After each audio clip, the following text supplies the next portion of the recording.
পরিমাণ নেকের মালিককে বলা হবে তোমার ব্যাপারে যে অভিযোগ দায়ের করা হলো সত্য নাকি? সে মিথ্যা কথা বলার কোনো উপায় নাই, স্বীকার যেতে সে বাধ্য। সে বলবে হ্যাঁ, দুনিয়াতে আমি তার এই হক নষ্ট করেছি। আল্লাহ তাআলা বলবে দাও, তার হকটা আদায় করে দাও। বলেন তো, দুনিয়াতে কেউ যদি কারো জমি জোর করে দখল দেয়, কিয়ামতের দিন জমি দেওয়ার কোনো অবস্থা আছে নাকি? এইবার লোকটা বলবে আল্লাহ, এ তো দুনিয়া না, দুনিয়া না। দুনিয়া যদি হইতো আমি তার জমি, তার হক তাকে ফিরাইয়া দিতাম, এখন আমি কোথার থেকে দিব? এইবার অভিযোগকারী বলবে আল্লাহ ঠিক আছে, এটা তো দুনিয়া না। দুনিয়ায় আমার সম্পদ সে দখল দিয়েছিল, আজকে আমার সম্পদের প্রয়োজন নাই, সে আমার দুনিয়ার হকটা তার নেকির দ্বারা মিটায়া দে। এবার ওই পাহাড় পরিমাণ নেকের মালিক একটা মাত্র অপরাধ করতো, বান্দার হক নষ্ট করছে, সে কি করবে? নেকির থেকে নিয়ে এক একজনের হক নষ্ট করে। এরা একজনের করে না, বহুজনের করে, ঠিক কিনা বলেন?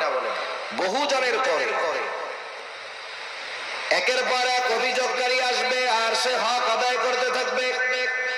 এক সময় পাহাড় পরিমাণ নেক শেষ হয়ে যাবে, কিন্তু অভিযোগকারীর সিরিয়াল এখনো বড় লম্বা। আল্লাহ তাআলা বলবে তাদের হক আদায় করো। লোকটা বলবে আল্লাহ, মানুষের হক আদায় করতে করতে আমার সব নেকি শেষ হয়ে গেছে। এইবার অভিযোগকারীরা বলবে আল্লাহ, তার নেকি নাই, তাতে কি? আমাদের গুনাহগুলা নিয়ে আমাদের হক আদায় করে দিই। ফাআম্মাল ইনসানু ইযা মাবতালাহু রাব্বুহু ফাআকরামাহু ওয়া না'আমা। আল্লাহ রাব্বুল আলামিন বলেন ফাআম্মাল ইনসানু ইযা মাবতালাহু রাব্বুহু, মানুষকে যখন তার রব পরীক্ষা করার জন্য ফাআকরামাহু ওয়া না'আমা, তাকে সম্মান দেয় আর সম্মান দেয়, সম্পদের মালিক বানায়া দেয়। একটু খেয়াল করেন, আল্লাহ তাআলা বলতেছেন মানুষকে পরীক্ষা করার জন্য যখন তার রব তাকে সম্মান দেয়, সম্পদ দেয়, তাকে নিয়ামত প্রদান করে, সে নামাজ না এর কাছে বলে বেড়ায় ফায়াকুলু রব্বি আকরামান, আমার রব আমাকে সম্মানিত করেছে। আল্লাহ তাআলা বললেন আমি মানুষকে সম্মান, সম্পদ, নিয়ামত পরীক্ষা করার জন্য দেই, আর মানুষ এটাকে পরীক্ষা না মনে করে সে বলে আমার রব আমাকে সম্মানিত করেছেন। প্রথমত একটা জিনিস আমাদের ক্ষেত্রে ক্লিয়ার হওয়ার প্রয়োজন, আল্লাহ তাআলা শুধু অভাব, কষ্ট, দুরবস্থা দিয়ে মানুষের পরীক্ষা নেন বিষয়টা এমন নয়, বরং সম্পদ, সম্মান দিয়েও আল্লাহ তাআলা পরীক্ষা নেয়। যদি এমনটা হতো সম্মান, সম্পদ মানুষের আল্লাহ তাআলার ভালোবাসার মাপকাঠি, যে যাকে আল্লাহ রাব্বুল আলামিন বেশি ভালোবাসেন তাকে মনে হয় আল্লাহ তাআলা বেশি সম্পদ দেন, বিষয়টা যদি এমন হতো, বলেন তো দুনিয়ার মধ্যে আল্লাহ তাআলার সর্বাধিক প্রিয় বান্দাদের তালিকায় কারুনের নামটা হয়ে যাইত। কারণ তো পৃথিবীর অন্যতম বড় এক ধনী ছিল। বলেন তো আপনারা সহজেই জবাব দিতে পারবেন, কারুনকে আল্লাহ তাআলা ভালোবাসে নাকি? জোরে বলেন না, বাসে? কারুনকে আল্লাহ তাআলা ভালোবাসে না, বরং কারুন নামটা মানুষের কাছে এত ঘৃণিত, এত অপছন্দের।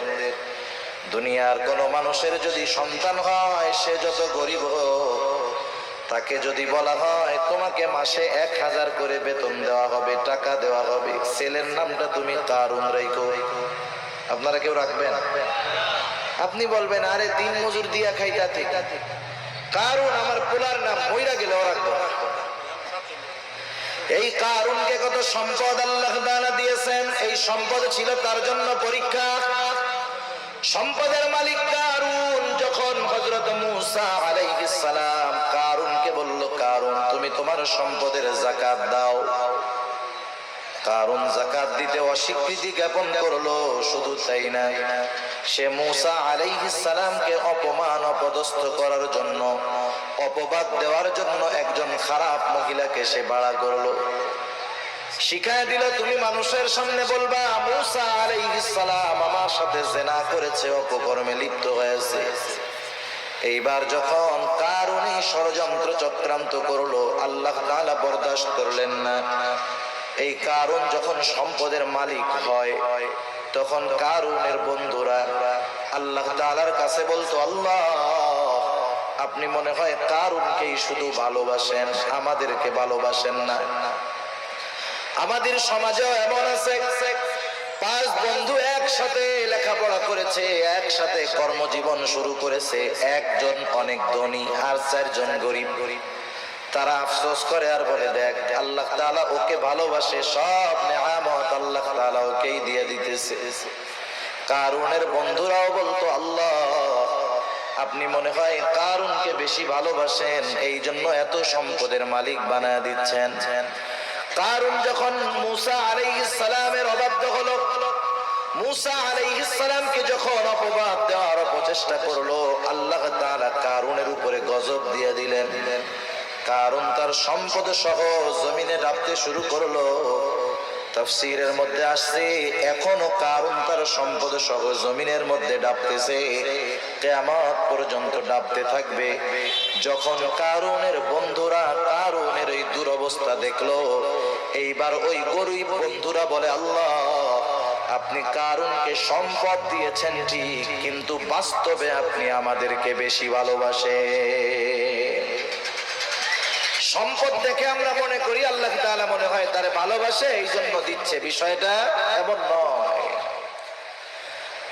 কারুন সম্পদ পেয়েছে ঠিক, আল্লাহ তাআলার ভালোবাসা পায় নাই।